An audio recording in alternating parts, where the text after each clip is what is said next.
Okay, if you were to ask me what my favorite tool and technique is, I'd have to be RACI. Just give you a brief description of what RACI is all about, because I tend to think you probably have never heard of it before, or perhaps you have, but regardless, let's make sure everybody's on the same page. RACI is an acronym. It stands for Responsible, Accountable, Consulted, and Informed. And basically it's a tool that we use to go ahead and clarify who the stakeholders are, what the roles and responsibilities are within whatever endeavor you have, and to figure out how you actually go ahead and manage those stakeholders. So let's maybe go through those categories.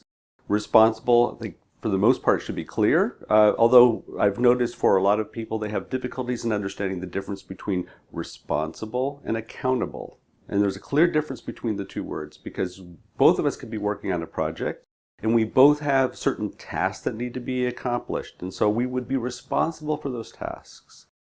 But in essence, we're getting those tasks from somebody else, and somebody within this organization needs to hold the overall accountability to get the budget, to hold responsibility to the executive stakeholders, and that can't be the person who's fulfilling the task. So there's a clear differentiation between who's responsible for the work and who's accountable overall. And then we move on to what's called the subject matter expert, who would be someone who's a specialist in a particular field.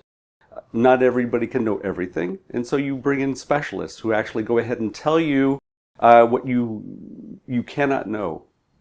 And so the way that you have the interaction between the individuals with the subject matter expert is going to be very specific as well. And then there's specific individuals that are going to be affected by what you're actually doing, and they just need to be informed. So you push out the information to them and just ensure that they are periodically informed of what's taking place. So when we take all of these elements, the responsible, the accountable, the consulted, and informed, you have an idea of who all your stakeholders are. You know how you're going to interact with those stakeholders. Plus, you've come up with your communication strategy because you've put everyone into specific groups. So it works out quite well. For me, it's a tool that you use to figure out who your stakeholders are, how you go ahead and approach those stakeholders, and how you go ahead and communicate throughout whatever endeavor you have.